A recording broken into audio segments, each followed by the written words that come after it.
Whether you're a skeptic or a believer, join me, Rob McConnell, as together we'll investigate the world of the paranormal and the science of parapsychology here on the X-Zone Radio TV show on XZBN and the X-Zone TV channel on Simul TV.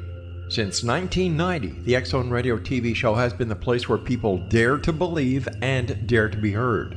Together, we'll investigate UFOs, aliens, ghosts, Bigfoot, psychic phenomenon, lake monsters, conspiracy theories, government cover-ups, the truth embargo, alien abductions, ESP, haunted locations from around the world, and so much more. With over 28 years of broadcasting and more than 4,500 individual guests, the X-Zone is truly a place where fact is fiction and fiction is reality, as evidenced by the credibility, integrity, and professionalism of the guests that we bring to our international audience. If you have seen a UFO, had a close encounter, seen a ghost, Bigfoot, lake monster, or a story that you would like to share or have investigated, contact me, Rob McConnell, by sending me your email to xzone@xzoneradiotv.com, or you can call toll-free 1-800-610-7035, extension 143, and on Skype, X-Zone Radio TV. For more information on the X-Zone Radio TV show with yours truly, Rob McConnell, visit www.xzoneradiotv.com or www.xzonetvchannel.com or simultv.com and xzbn.net. Until next we meet here in the X-Zone from our broadcast center and studios in Hamilton, Ontario, Canada, always remember, X-Zone Nation, keep your eyes to the sky and your heart in the light.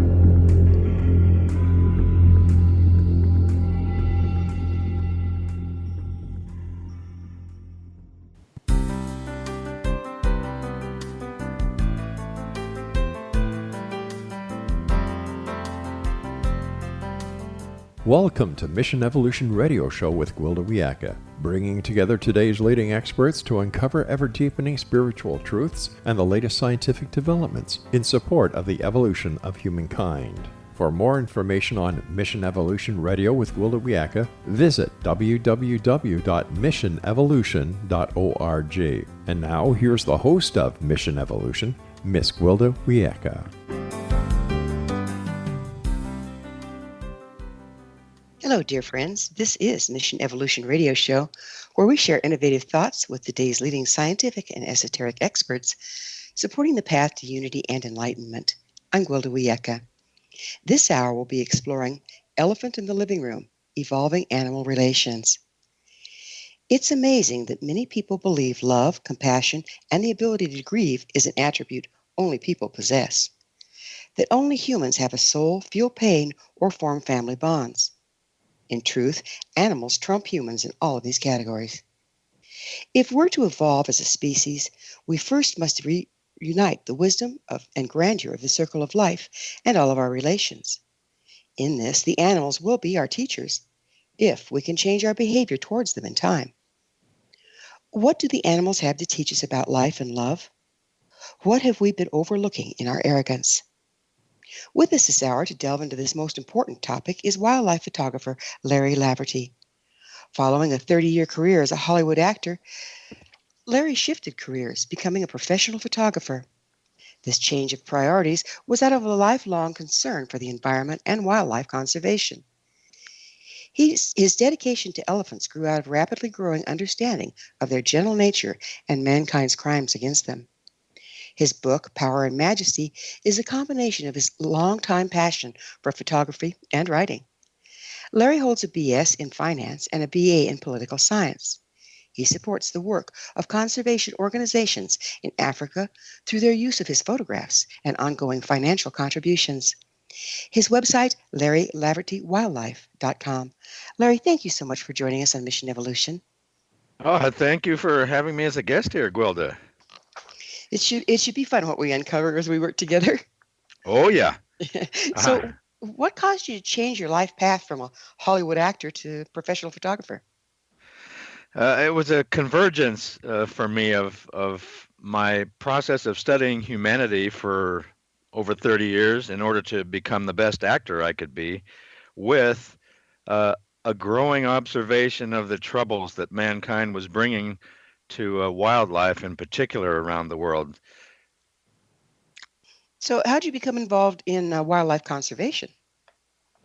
Uh, well, I guess there are many aspects to conserving wildlife on this planet, and for me, it all started when I was somewhere around 3 or 4 years old. One of my earliest memories, my mom insisted on rescuing a dog that had gotten onto the highway here, and it left an indelible mark on me that other beings besides humans deserve respect and need care just as we do. So it just kept growing from there, at least in my awareness, until I finally started taking action on behalf of the buffalo up in Yellowstone National Park here in the U.S.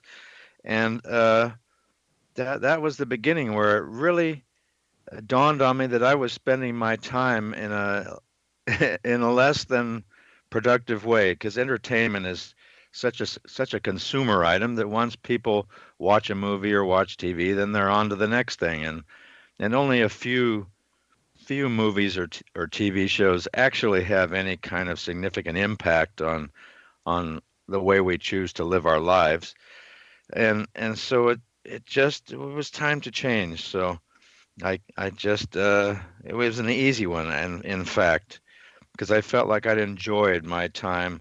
I'd been more successful in Hollywood than many of my class that went in there at the time, and it was I was fulfilled. That's great. Do you think why do you think that wildlife conservation is so paramount at this particular time in history?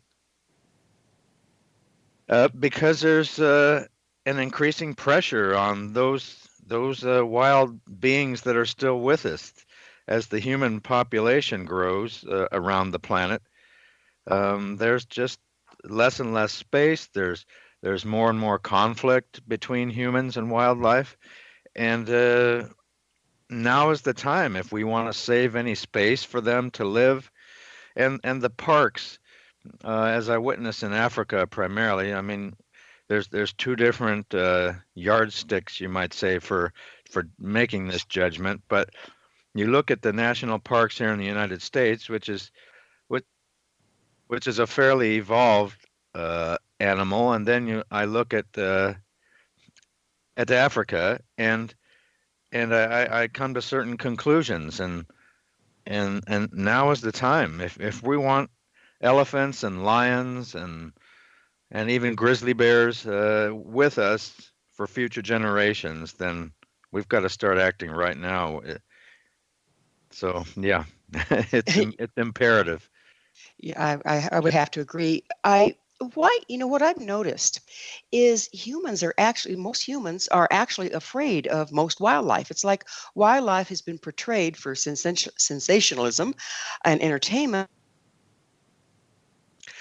Yes, I think there's a lot of truth to a that. lot. Yeah. A lot of truth to that. That humans are somewhat afraid. That's why we've been so active about killing them off. We're afraid of them coming for us, or coming for our loved ones, or eating the food that we want. So we just do away with them. It's been going on for centuries, and so yeah, that fear factor is very present. So is this the conflict you were speaking about between humans and animals is a result of this fear, do you think?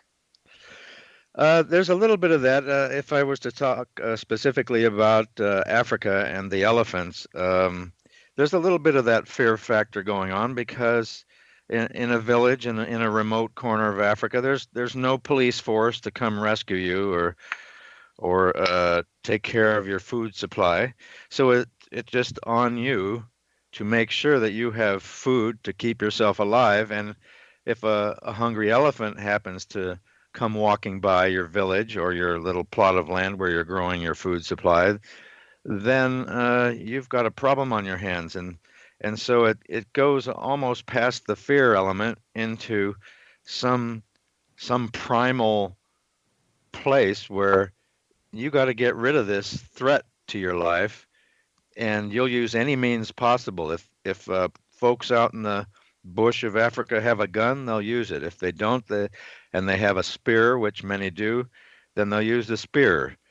And as a result, many elephants have died. Do you think, though, that the village protecting their food is the largest threat to elephants, or is what else is going on? In the last 150 years, the biggest threat was the ivory trade. That started off with the colonial folks from Europe primarily, although some from what are now the Arab nations, going after the elephants just to harvest their ivory tusks. That was the biggest threat, but the population of elephants has been reduced to such a low number now, and finding an elephant to kill has just increasingly difficult. So now it's, as far as I'm concerned, the biggest threat and the looming one for the distant future is habitat loss and these direct conflicts when elephants come through a place where people are raising food. Habitat encroachment's huge in the States, too. I mean, all of our wildlife is suffering because there's so many of us as people, right? Yeah, we're sort of the end of the spectrum here in the United States. We've set aside our national parks. We have them intact, and we believed that we had put forward a good effort to preserve the wildlife and the wild spaces. But because the animals that live in these places generally migrate and take up more space in the search for food and water, we never did really acknowledge, and that started with the world's first national park, that being Yellowstone. The ecosystem in which all the wild animals live was never really acknowledged, and so we created this artificial sanctuary.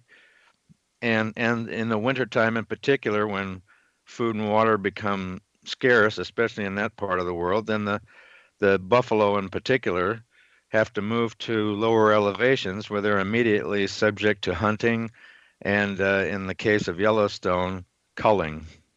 Mm. That's, the ecosystem. That's another fascinating factor that we just, nature has such wisdom in the way she puts things together and how they work together in their seasons. And we're pretty ignorant of that even yet. We keep getting these surprises. Do you know anything about what happened in Yellowstone when they reintroduced the wolf? Yes, of course, the wolves didn't necessarily just stay in Yellowstone, and so that's led to the ongoing conflict in the surrounding states of Idaho, Montana, and Wyoming, where there's a large livestock industry, and of course wolves will take down cows, and so there was a fight to bring back the hunt of the wolf, and which has succeeded. And so it's the same thing that the buffalo are facing up there, and as Well, far as I'm we're going to go have ahead. to take a little. We're going to have to take a little break here, but I want to Uh-huh. pick up with the buffalo and the wolf on the other side of our pause. Okay. Larry and I will return shortly, so don't go away. You're listening to the Mission Evolution Radio Show, coming to you on the X Zone Broadcast Network, www.xzbn.net.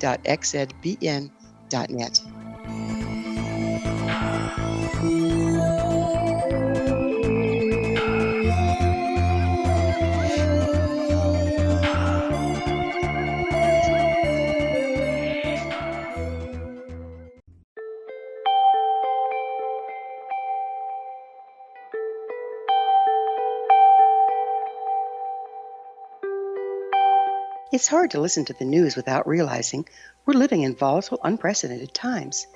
Yet never has there been such an opportunity to transform the human condition. As old structures fail, where can we find the guidance to co-create a better way? Find Your Path Home is an ever-evolving, leading-edge information, education, and healing resource center designed to support and guide you on your path to unity and enlightenment. Based on sound principles employed by shaman worldwide, we provide techniques that can support you through the current transitions, offering online shamanic classes, international long-distance shamanic healing sessions, complimentary Mission Evolution radio episodes and Stairway to Heaven TV vignettes, seminars, retreats, and much more. All of this can be found on findyourpathhome.com.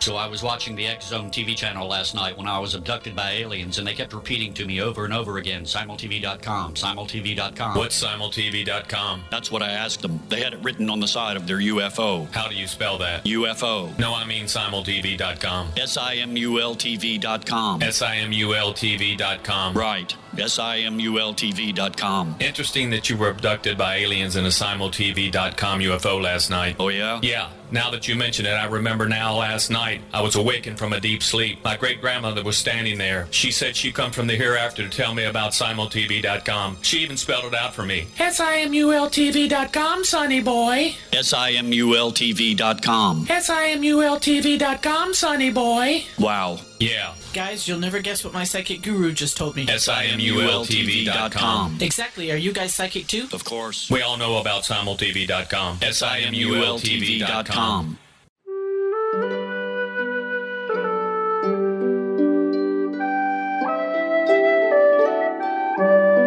Path Home Shamanic Art School proudly presents the Gathering of Shaman 2019 Fall Retreat, Manifestation Samhain. Join me, certified shamanic instructor Gwilda Wiyaka, in the magnificent Colorado Mountains this November 2nd and 3rd for a life-changing event. Participate in unique teachings and ceremonies that'll put the power and magic of shamanic manifestation into your hands. Sit in circle with like-minded individuals, sharing group energy and the power it generates.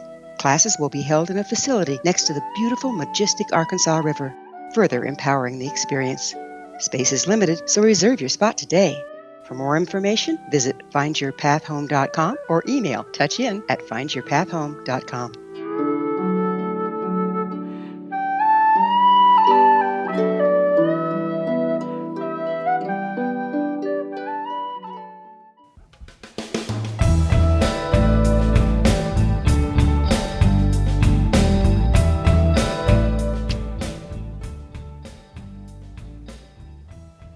Welcome back. This is the Mission Evolution Radio Show, missionevolution.org. We're dedicated to unification and evolution of consciousness. Our special guest this hour is Larry Laverty. His website, LarryLavertyWildlife.com. Larry, we were just getting into talking about the wolves being reintroduced into Yellowstone. And of course, we know about all the problem with livestock and this and that. But there was also another factor that I don't know if you're aware of or not, is that they actually increased that because they gleaned the herds of animals, a lot of the grazing came back and more of a balance to the animals that are in the park. Did you hear about anything about that? Yes, I am not in the immediate scientific community there to comment on that, but one thing we do have to acknowledge is that there's a third player involved, and that's humans. So we're determined to manage whatever impact the wolves would have up there. And so if the wolves aren't doing their job, then we will, which has led to this ongoing culling of the buffalo, which actually started back in the days from when the park was first created. It's just a demonstration of the determination of human beings to micromanage everything that we do and everywhere that we are. Without the understanding of the entire ecosystem again. Oh yeah, we could care less. The main point is commercial value and these artificial property lines that have been set up so that the commercial value of the land can be managed. Mm. So what drew you specifically to the African elephant? What am I? No, what drew you specifically to the African elephant? Well, that came out of the blue for me. It's one of those things in your life where your life can just change on a dime. And I was reading the paper here at home one morning, and I saw that the local zoo, I live a mile from the zoo here, and the Oakland Zoo happens to be one of the most respected in the country, and we were the first to pioneer the non-contact management of elephants, following the unfortunate death of the elephant keeper that was here at the time. So I was reading, and my first grade teacher, who I'd kept in touch with throughout her life until she passed, was a docent. Once she completed her career, she was a docent for another 20 years at that zoo. What's a docent? A docent is sort of a facilitator in the learning, the educational aspect of the mission statement for zoos. So they'll volunteer their time and they'll be on hand at the exhibits to offer what information they have and what observations they've made regarding the behavior of any particular animal that's there. So they're actually the point of contact for many people who go to zoos. Once you go past the turnstile, that's pretty much it. If there's a docent on duty, then that's where you'll get your information, aside from the signage that they have. Oh, she sounds like a lovely lady. Oh, she was. She made it to 100 years old, and she deserved to have such a long and rich life. But it was because of her that I had an affinity for the zoo, at least a small one. And when I read that they had decided to endorse this first global march for elephants back in 2013, it struck something in me, and I to this day can't identify what it is, but I went to that march. It was held in 50 cities around the world to call attention to the impacts of the ivory trade. And so I went to the nearest one to me, that being in San Francisco. And along with over 1,000 other people, we marched several miles. And I would look around periodically during that march and think, wow, this is the only occasion that I know of where humans will get together and protest on behalf of another species.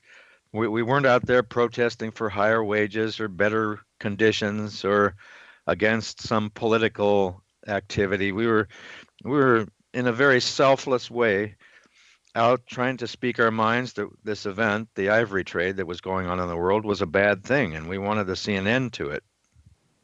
So that really kicked me into gear, and so I was just inspired by this act, and then I, in the coming days, learned more about what was going on regarding the ivory trade, the supply side and the demand side.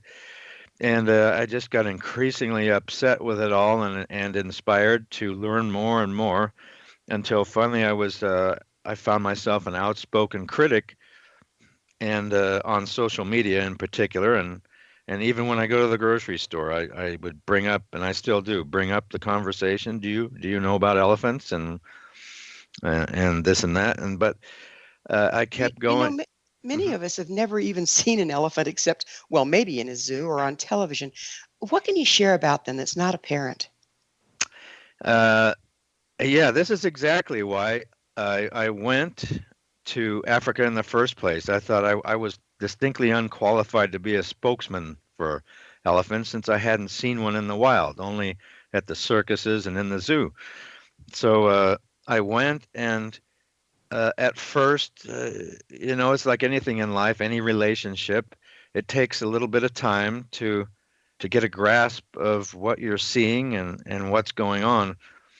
And so for me, when I saw the very first wild elephant, it happened to be this beautiful male who was moving over the landscape at a pretty good clip, and I just went alongside of him for a while, and he looked like any other being that has four legs going along, with the exception of his size and the trunk, of course. But then with each time over there, I determined to learn more.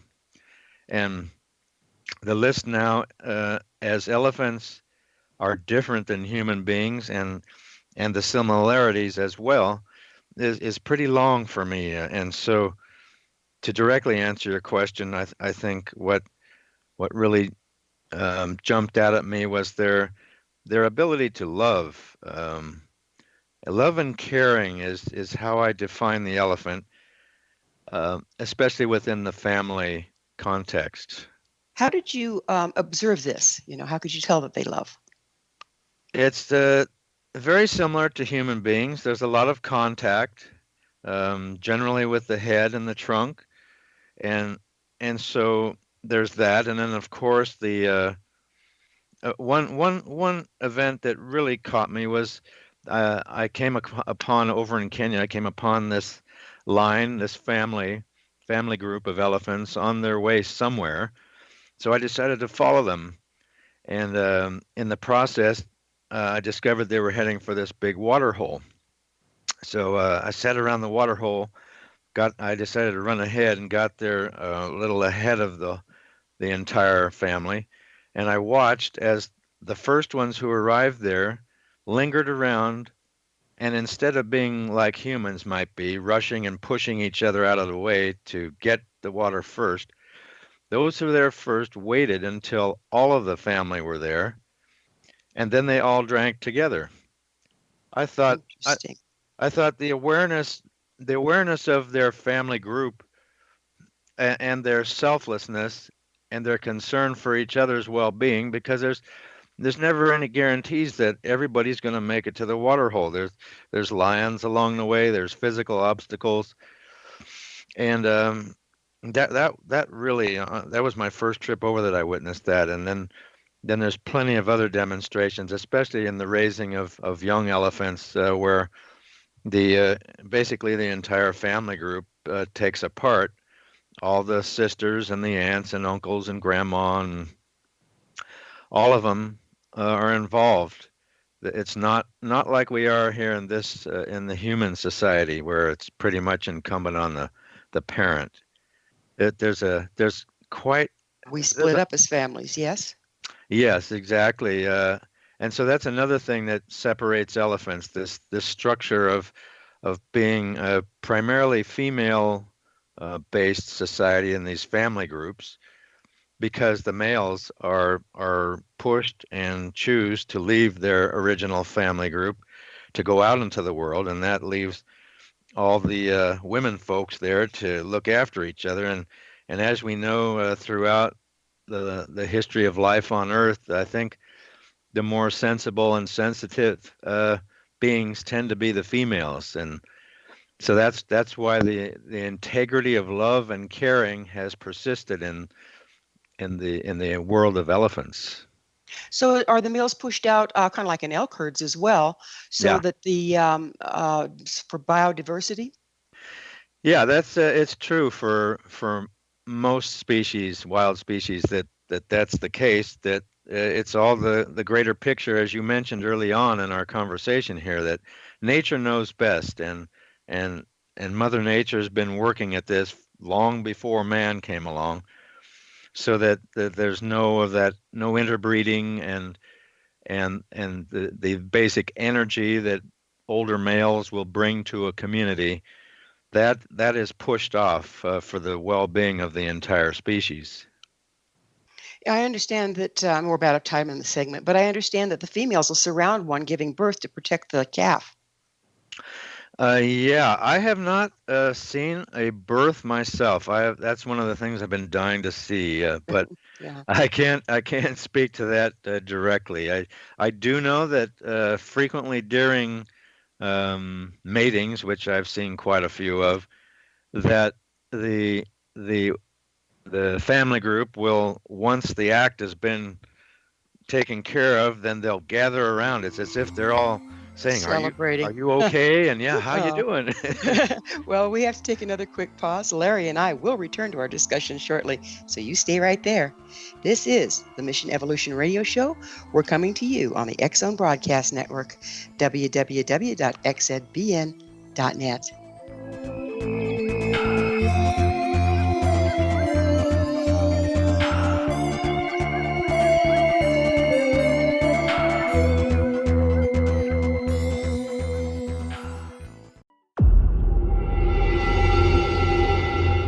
Whether you're a skeptic or a believer, join me, Rob McConnell, as together we'll investigate the world of the paranormal and the science of parapsychology here on the X-Zone Radio TV show on XZBN and the X-Zone TV channel on Simul TV. Since 1990, the X-Zone Radio TV show has been the place where people dare to believe and dare to be heard.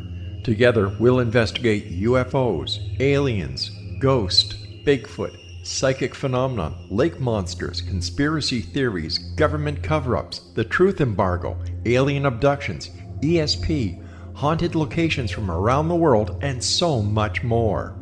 With over 28 years of broadcasting and more than 4,500 individual guests, the X Zone is truly a place where fact is fiction and fiction is reality, as evidenced by the credibility, integrity, and professionalism of the guests that we bring to our international audience.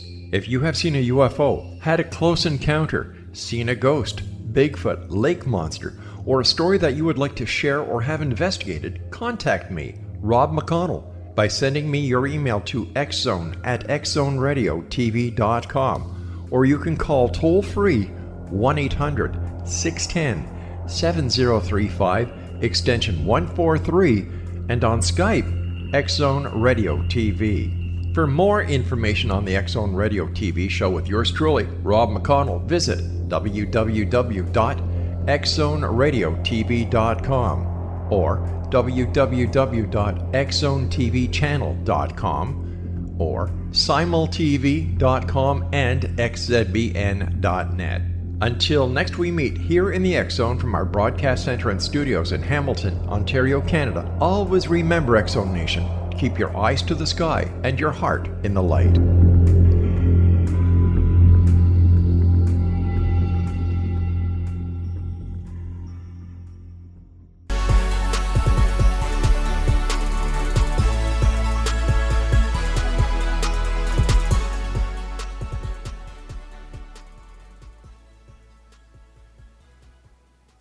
Welcome back. This is the Mission Evolution Radio Show, missionevolution.org, bringing leading-edge information, supporting the path to enlightenment.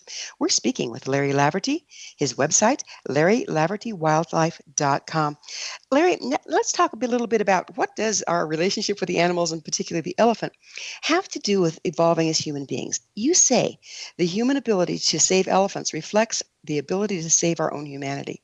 Would you please go into that a little bit? First I have to look at the definition of evolution, and I think as human beings we jump to the conclusion that if we're evolving, then we're improving. It's a false assumption as far as I can see, and so we have to really pay more attention as a species as to what we're calling evolution and how we're doing it, and along the way, that involves how we're relating to the wildlife and the wild lands that we've allowed to continue. So if we're going to evolve, it doesn't really mean coming into a more completeness or a more wholeness, which would involve all of our relations? Well, I guess, again, you have to, what is meant by completeness and wholeness?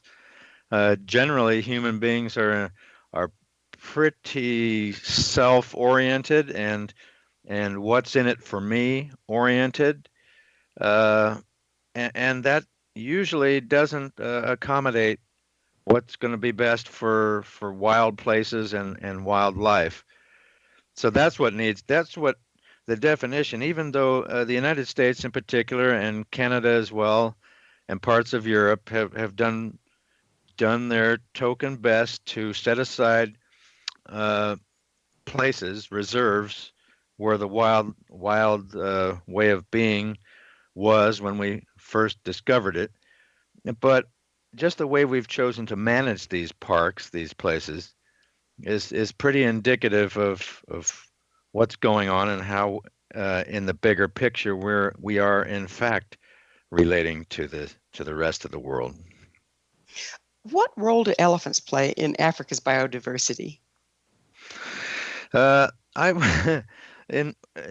time in Zimbabwe, I met a park worker, and he was complaining of how the elephants were destroying the park, and I could tell that he had some definition of the park in his mind that might represent something like Central Park in New York City or something, where every tree and every bush was manicured and looked nice, and that was the place from where he was making his judgments that elephants and other animals should not be altering the landscape. But elephants being elephants, they're the biggest living land animal on Earth. They need a lot of food, and in order to get that food, They have to upset the the the landscape a little bit, whether they're going for roots or branches of trees or wherever they're sourcing their food. They will do what they have to do to get what they want, and in the process, they can knock down.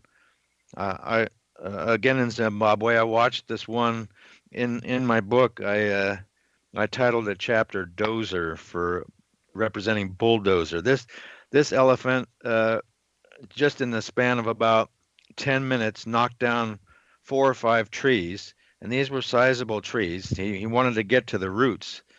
So he knocked these trees down, and I just watched him lean into them, and just one after another until he found just just the right root that he wanted. But in the process of this destruction, and to the dismay of the park worker, he was doing the park and all the other wildlife there a favor by keeping vegetation under control. Otherwise, I've been to other parts of Africa where the elephants have been well, they're basically under local extinction, where they've been hunted out. They're no longer there, and the all the vegetation has reached this dense place where it's difficult for wildlife to move around, and in so doing, that it becomes difficult for the wildlife to find food and water. So elephants are sort of known as this keystone species around which an ecosystem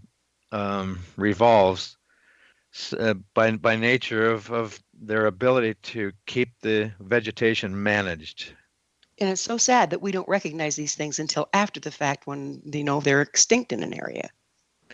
Yeah, and of course, again, it all comes back to the commercial value of the land as humans deem it. And there was this one great event over in Africa where the colonials decided we have all this land. Let's grow some peanuts here.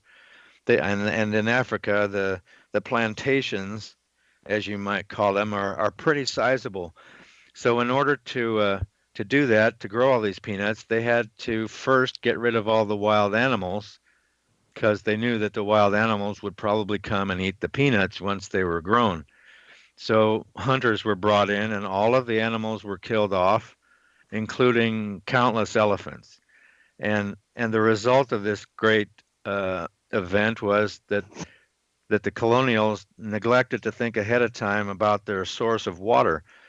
And so they planted all their peanuts, and I believe it was just in the first season alone that they determined we can't get enough water to these peanuts, and they walked away.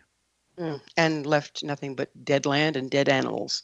Dead land and dead animals. And in my travels throughout Africa, I've come upon places that just have that feel that I can imagine with the knowledge that I have and what I've seen.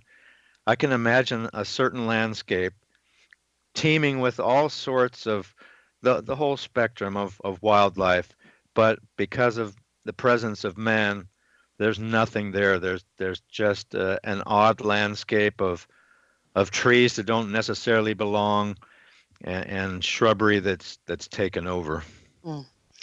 Would you outline for us what all has played a part in putting the elephant in danger of extinction? What are all the factors? Well, the immediate factor that comes to mind is the human population, and every problem that the elephants face, at least as far as human history can determine, is all their problems have been brought by humans. And so initially there was at least as the best we can tell, there was a harmony, there was a balance between the human populations of that being the native Africans and the elephants. And at that time, the elephant population grew to somewhere between 20 and 27 million. So they were common, and the native folks just acknowledged their place in the balance of things. But then when the colonials came, starting about 200 years ago, and decided that Africa was this place where we should harvest and as usual use to our benefit in every way possible.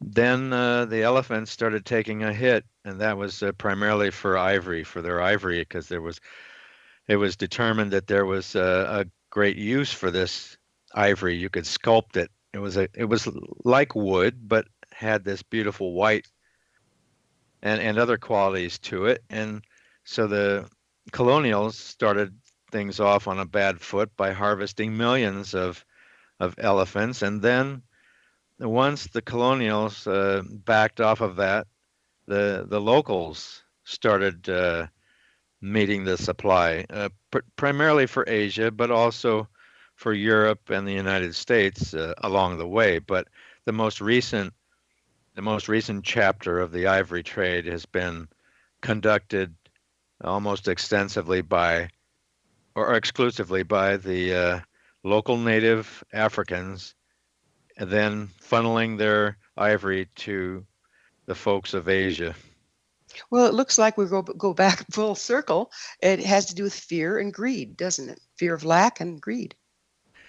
Yeah, there's a both are definitely going on, and it's challenging for people who care about elephants and wildlife in particular, because it's not just the elephants that are suffering from mankind over there. The lions are on the brink, and a lot of this, thank goodness that people have spoken out about the elephants and the ivory trade, and so I think that's it's certainly more under control than it was when it was at its height. But what has not been acknowledged is all the other species that are on the brink of possible extinction also, and that's the iconic lion, and of course the giraffes, and you can just go down the line of every iconic animal in Africa, and they're all suffering these cataclysmic declines in population. And what do you mean by iconic? I'm sorry. Well, these are like when we think of Africa, we think of what we've seen on TV and in movies, and of course with the latest Lion King coming out, we think of elephants, we think of lions, maybe we think of rhinos, giraffes. The most common. So icon. Yes. Uh-huh. Okay, I see. And so these are all. Well, it's time for another commercial break, Larry. Larry and I will be back shortly, so don't leave us now. This is the Mission Evolution Radio Show on the X Zone Broadcast Network, www.xzbn.net.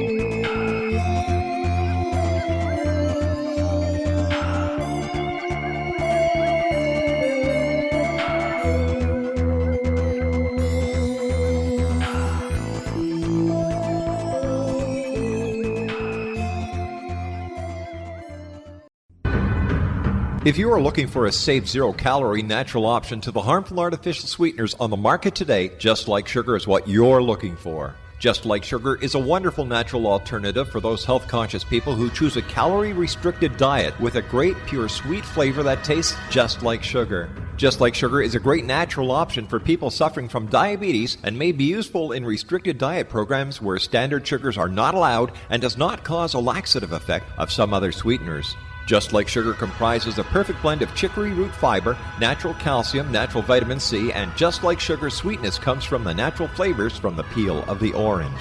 Just Like Sugar is a natural alternative to harmful artificial sweeteners and will change the way that you believe all natural sweetener products taste. Just Like Sugar is available at your local Whole Foods markets, Wild Oats markets, Henry's, Sun Harvest, and many other fine natural food stores in the U.S., Canada, and worldwide. They are here, and they've been here for thousands of years, making their presence known in the shadows. They might be seen by a lonely motorist on a deserted road late at night, or by a frightened and confused husband in the bedroom he is sharing with his wife. But who are they? What do they want? Why are they here? Perhaps most concerning, has the government been aware of their presence all along? The new book by Ellie Marzulli, UFO Disclosure, The 70-Year Cover-Up Exposed, delves into the world of UFOs. Can full disclosure be soon? Order now and receive a free hour and 37-minute DVD on the UFO phenomenon. UFOs are real. Get both the book and the DVD, a $40 value, for only $19.99. To order your book and DVD today, go to lamarzulli.net. That's LAMARZULLI.net. You have heard of the X Zone? Now watch it on Simul TV, plus 500 video games, live TV channels, free video on demand, worldwide, and more. Does this sound like tomorrow's television? Well, it is, but you can have it today, right now. It is Simul TV. Simul TV offers what the others only wish they could provide. 15 exclusive channels like X-Zone, Sci-Fi, and Horror.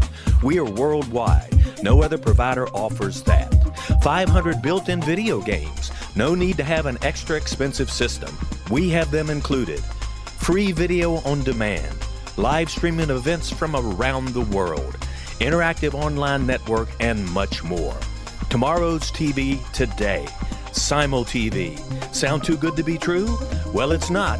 You can have Simul TV today. Sign up at simultv.com. Do it today.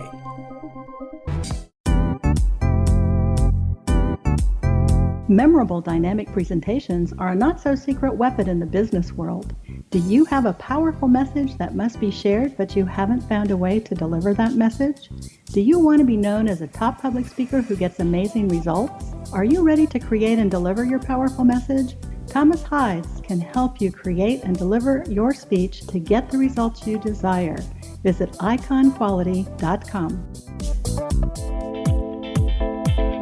Did you expect your business to flourish, but instead it plateaued or didn't get off the ground yet? Would you like to achieve massive goals and discover new sources of income within your business? When you're ready to experience that type of success with fast results, Cindy Hendricks is the business coach for you. Her work with entrepreneurs and business owners has been life-changing. To get you and your business where you want to be, go to imaginemoresuccess.com. Has the fear of public speaking stalled your business or personal life?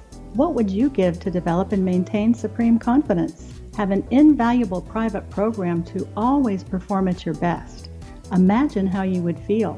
You can have all that and so much more today with Thomas Hides' life-changing course called Number One Fear Unleashed. Visit numberonefear.com and be liberated from your fear of public speaking.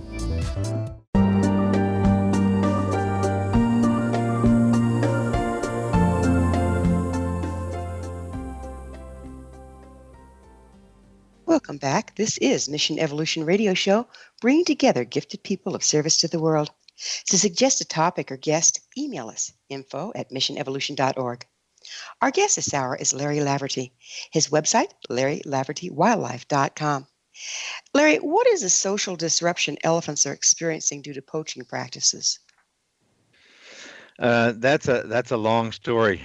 we could take an hour just talking about the impact of humans on elephants through poaching, but primarily it's in Africa. Both the female and male adult elephants will have significant tusks generally, although there are actually a number of genetic exceptions to that where there's tuskless adult elephants. But so in the past, the poachers don't discriminate between male and female, and frequently will take out a female mother, leaving her little baby there, if the baby is lucky, still alive, to witness the death of its mother, and then to determine its own survival, which is slim to nil.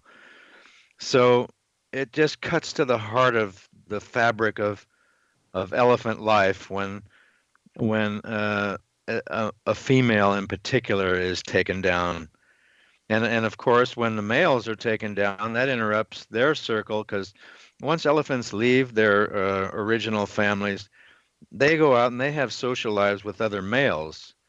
out roaming the bush. And so their fabric, their knowledge that they then have to pass down to the next generation of young males, that once they leave their original families, they learn from the older males. And if the older males, especially in areas where poaching has been at high levels, excuse me, then the chain of knowledge is broken.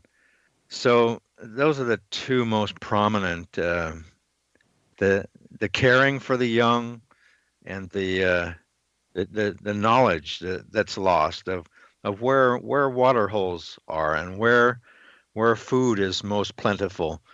These are things that elephants file away in their intelligence, and it's interrupted when populations are hit hard. How do we know they do that? How do we know they file it away and share the knowledge? Because there are plenty of scientists that have been living out with elephants. I happened to come across a fellow in Tanzania. I saw him in a most remote place, and I thought I couldn't imagine.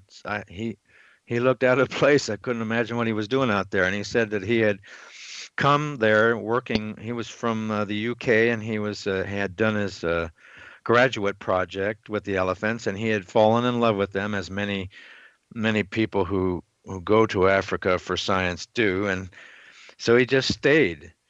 And so it's through people like him, who day after day after day are with the elephants year after year. They're not just living with them, they're studying them intensely. And I did my best to do this in the months that I've been out with them. But when you're talking about 5, 10, 15, 20 years of every single day, you're out there witnessing the behavior. It's no different than in our families. We know exactly what our spouses are going to do and how they're thinking, or for the most part, and the same with our children. And just from being with them, you get a pretty good read. And so that's where our knowledge has come from. Do you think that we're projecting our traits onto them, or do you think that they're displaying them better than we do? There's a little of both going on. But yes, there is, of course, in everything that humans do, that tendency to or tendency to project our judgment systems onto what we're seeing. But it's just true across the board in terms of studying life, whether you're talking human beings or orangutans or whatever kind of animal, that there are certain behaviors that are just undeniable. So I think the conclusions that have been made are fairly objective ones. How does the preservation of the African elephant directly impact the future of all wildlife in Africa? Well, for that matter, in the world. Well, as far as I'm concerned, if we can't save the remaining elephants, and there's now less than 500,000, that down from the 20 to 27 million that were alive just 200 years ago, then we're in trouble, and it also doesn't bode well for human beings. And I think that's what when you're operating in a vacuum, as the human populations of Africa have been doing and continue, then eventually you're going to run up against a trouble that will just alter you in a way that there's no turning back from. And so the biggest issue is the growth of the human beings. And Africa is, if we just take the one little country of Nigeria, which is about the size of Texas here in the United States, that country in let's see, 5 or 10 years, I think it is from now, will have the same population as the entire United States.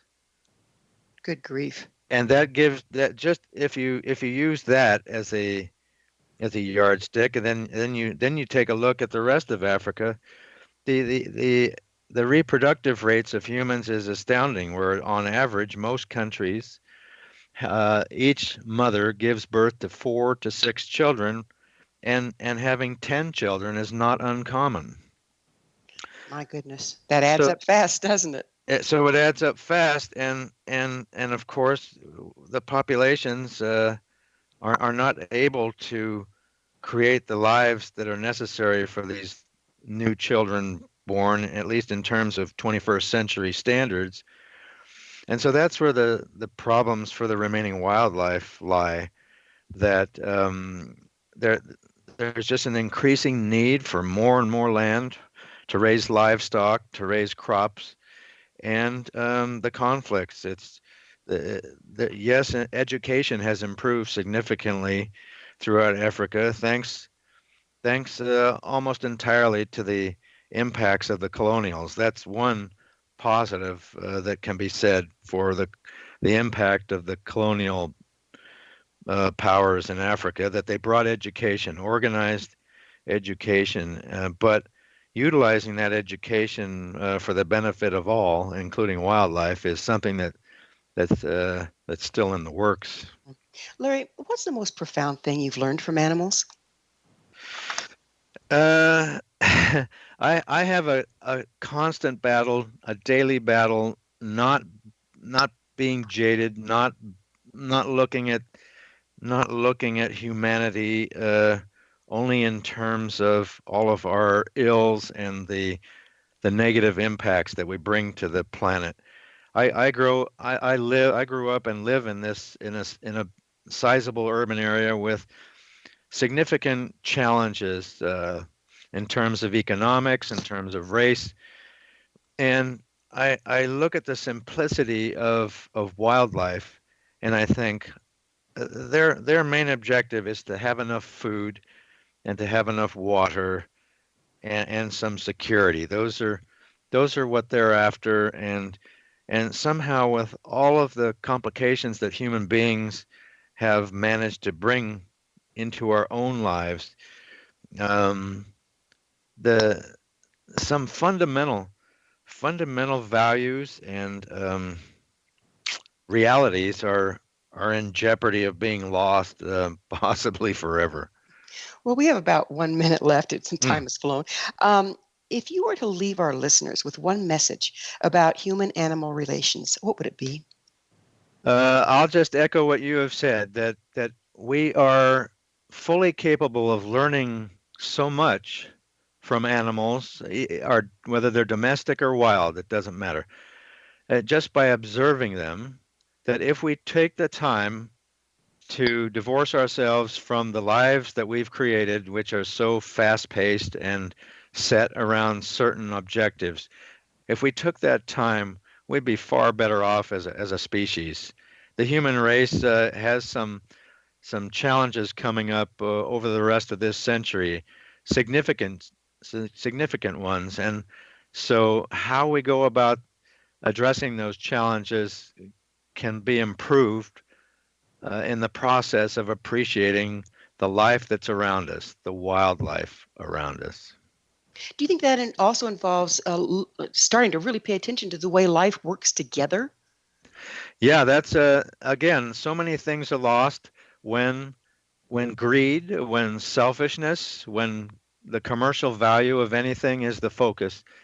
And so if we could see past that, then we'd be in a much better place. We, as a group, it's not enough just to have the latest iPhone, or to have a big screen TV, or to have a big SUV. It's that's the focus. This economic society that we live in is our biggest challenge. Our own accomplishments are our biggest challenge. Well, again, time has flown and now we're out of it. Larry, thank you so much for coming on the show. Oh, thank you, Wilda. Thank you for having the talk with me. It's been a pleasure. Our guest this hour has been wildlife photographer and the author of Power and Majesty, Larry Laverty. His website, LarryLavertyWildlife.com. For our amazing past episode collection, visit our website, www.missionevolution.org. This has been Mission Evolution Radio Show with Gwilda Wiyaka on the X-Zone Broadcast Network, www.xzbn.net. Join us next time as this mission continues, bringing information, resources, and support to an evolving world.